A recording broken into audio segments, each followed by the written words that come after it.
Assalamualaikum warahmatullahi wabarakatuh. Selamat pagi buat kawan-kawan. Jadi dalam kesempatan video ini aku cuma mau berbagi pengalaman tentang SIM internasional dan penggunaannya. Sekarang aku lagi berada di Malaysia. Jadi pengalaman aku di Malaysia mengendarai mobil dengan SIM internasional itu lumayan cukup lama lah kan. Jadi kalau ada yang nanya apa sih gunanya SIM internasional itu? Gunanya SIM internasional itu ialah pengganti SIM domestik yang ada di negara yang kita tumpangi. Dua, gunanya untuk supaya kita lagi lebih tenang berkendaraan, membawa mobil atau membawa sepeda motor, biar tenang, nggak diganggu sama polisi kan kalau seandainya kita ditanyain kita udah ada SIM internasional. Oke, yang ketiga itu gunanya ialah yang paling berguna, yang ketiga itu gunanya kita boleh gunakan SIM internasional itu untuk sewa mobil dengan aplikasi. Itu aplikasinya yang namanya aplikasi mobilnya Sokar kalau nggak salah. Dan aku udah pergi ke JPJ yang ada di Selangor. Itu adalah jabatan pengangkutan jalan yang berkuasa di Malaysia. Jadi aku udah langsung pergi ke JPJ itu. JPJ itu office yang terbesar di Selangor lah. Itu yang ada di Salam Section 16 Padang Jawa. Oke, jadi aku udah langsung pergi tanya ke sana, menanyakan tentang ini SIM internasional. Aku udah pergi langsung tanya ke JPJ masalah penggunaannya.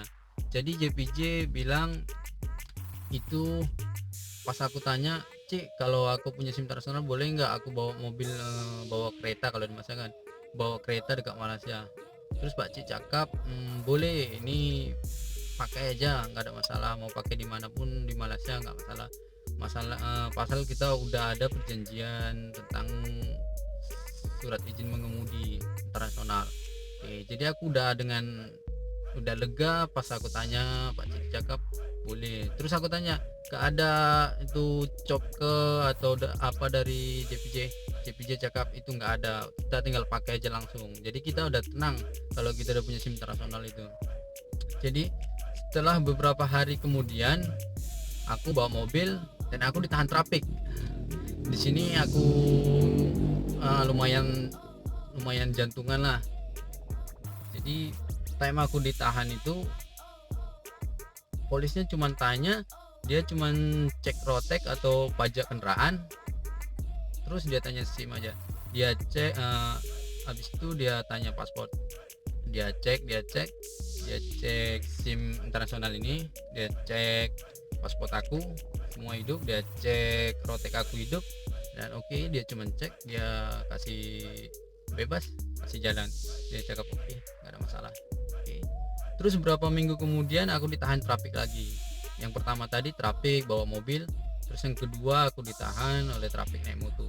Terus dia cek dekat handphone dia, aku punya plat nomor, dia cek semua oke, dia cek lagi-lagi, dia cek SIM, lesson lah kalau di Malaysia, dia cek semua oke, nggak ada masalah. Oke, dia kasih lepas. Oke, jadi gunanya SIM internasional itu ialah pengganti SIM domestik yang ada di mana kita tinggal saat ini. Oke, seterusnya buat SIM internasional ini buat kawan-kawan yang hobi atau selalu jalan-jalan ke Malaysia, pengen mengendarai mobil sendiri atau kendaraan sendiri, sebaiknya buat SIM internasional. Karena kalau kita punya SIM internasional, kita boleh sewa mobil di Malaysia dengan aplikasi tadi. Mungkin di video berikutnya kita akan buat cara mau download itu aplikasi dan cara penggunaannya macam mana. Oke, dan seterusnya itu kalau kita sewa mobil sendiri di Malaysia pastinya lebih oke ya, karena kalau kita pakai kendaraan umum pastinya waktu kita terbatas. Jadi kalau kita beli sewa mobil, kita boleh dalam satu hari 4 destinasi wisata kita boleh jelajahi itu. Kalau pagi kita pergi Genting, nanti tengah hari kita balik, kita pergi Butukip, pergi KLCC, dan yang bersekitaran dekat situ ya. Dibanding kita pakai kendaraan umum, kita mau booking lagi, mau tunggu lagi, mau makan pun harus cari di tempat kita berhenti kan, sebaiknya buat SIM internasional itu aja sih. Itu pengalaman aku lah. Oke, buat cara pembuatan SIM internasional itu ialah yang pertama itu harus ada KTP, yang kedua itu harus ada SIM, itu pasti ya.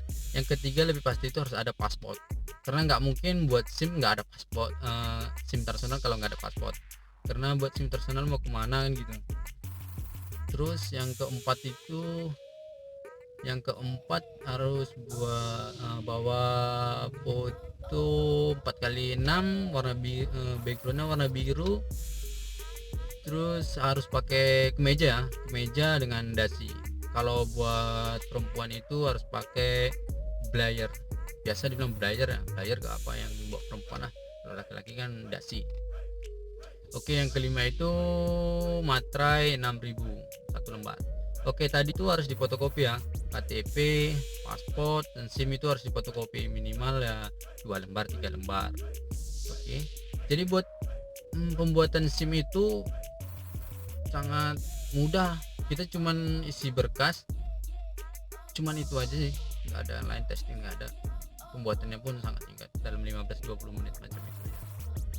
Jadi kalau masalah pembuatannya di luar Jawa itu, nanti kawan-kawan yang mau tanya boleh tanya di kolom komentar, bagaimana penggunaannya, bagaimana caranya, boleh tanya-tanya, nanti aku akan balas satu persatu. Oke, mungkin sampai di sini dulu video ini. Mungkin di lain waktu kalau masih ada yang mau ngasih masukan, mau bertanya, boleh komentar di bawah. Oke, assalamualaikum warahmatullahi wabarakatuh.